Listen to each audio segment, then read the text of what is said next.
চারজন মিলে যেমন করছে এমনি মারছে। পানি খাওয়াইছে, ফলারু ড্যান্সে খাওয়াইছে, জিরা জিরা মারতাছে। এই যে সেটা থেকে ঝুলনা রয়েছে পাও, তারপরে টিনটুন মানুষ আইসা টিনটুন ভাঙ্গা চিঙ্গা পরোটা নিচে নামাইছে। হাতে দুইটা আমার ছেলেরে আনছি।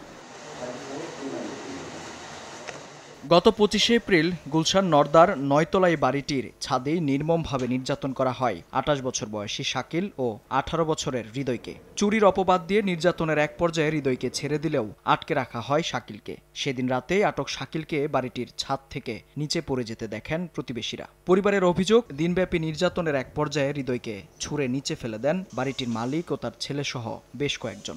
এই যে সেটা থেকে ঝুলনা রয়েছে পাও, তারপরে টিনটুন মানুষ আইসা টিনটুন ভাঙ্গা চিঙ্গা পরোটা নিচে নামাইছে, এখান থেকে নিচে নামাইছে। মুখ দিয়ে নিঃশ্বাস নিতে পারতেছে না, গাল দেখায় নিঃশ্বাস নিতেছে, ওই সাইড ওই মানে সব কাটাকুড়া। 2 দিন মৃত্যুশয্যায় থাকার পর শাকিল মারা গেলেও বেঁচে ফিরেছেন আরেক ভুক্তভোগী হৃদয়। এ দফায় জীবন নিয়ে ফিরলেও বাকি জীবনটা পঙ্গুত্ব বরণের আশঙ্কা তার সামনে। সেদিন রাতের কথা মনে করলে এখনো আঁতকে ওঠেন তিনি। 1, 2, 3 ঢাকায় জমি জিতে নিন 100% ক্যাশব্যাক সহ 20 কোটি টাকার পুরস্কার। চারজন মিলে যেমন করছে এমনি মারছে। পানি খাওয়াইছে, ফলারু ড্যান্সে খাওয়াইছে, জিরা জিরা মারতাছে। কলা রুটি খাওয়াইছে, আবার পানি খাওয়াই মারতাছে। ছাদের উপরে তো আমরা চিলাইতেছি, যে সময় আমার মুখে গামছা বেঁধে দিয়েছে।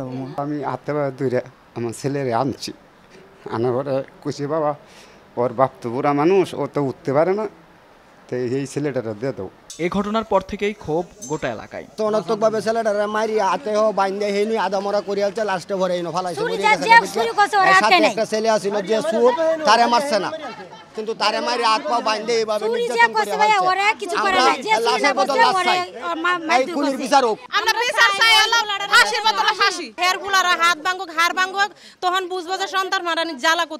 ঘটনার পরদিন থানায় মামলা হলে গ্রেফতার করা হয় বাড়িটির মালিকের ছেলে ইমরানকে। তবে মামলায় 5 জনকে সরাসরি আসামি করা হলেও নাম নেই বাড়িটির মালিক জাহাঙ্গীরের। এ বিষয়ে জানতে বারবার থানায় যোগাযোগ করা হলেও কোনো সাড়া মেলেনি। ঘটনার ব্যাপারে বিস্তারিত জানতে যোগাযোগ করা হয় বাড়িটির মালিকের সাথে, তবে সেখানেও মেলেনি কোনো উত্তর। বারবার ফোন করা হলেও ফোন ধরেননি তিনি। মামলায় 1 জন গ্রেফতার হলেও বাকিরা রয়েছেন ধরাছোঁয়ার বাইরে। তবে ভুক্তভোগীদের দাবি, প্রকাশ্যেই ঘুরছেন অভিযুক্তরা। মামলা তুলতে প্রতিনিয়তই দেয়া হচ্ছে হুমকি। মেহেদী হাসান, সময় সংবাদ, ঢাকা।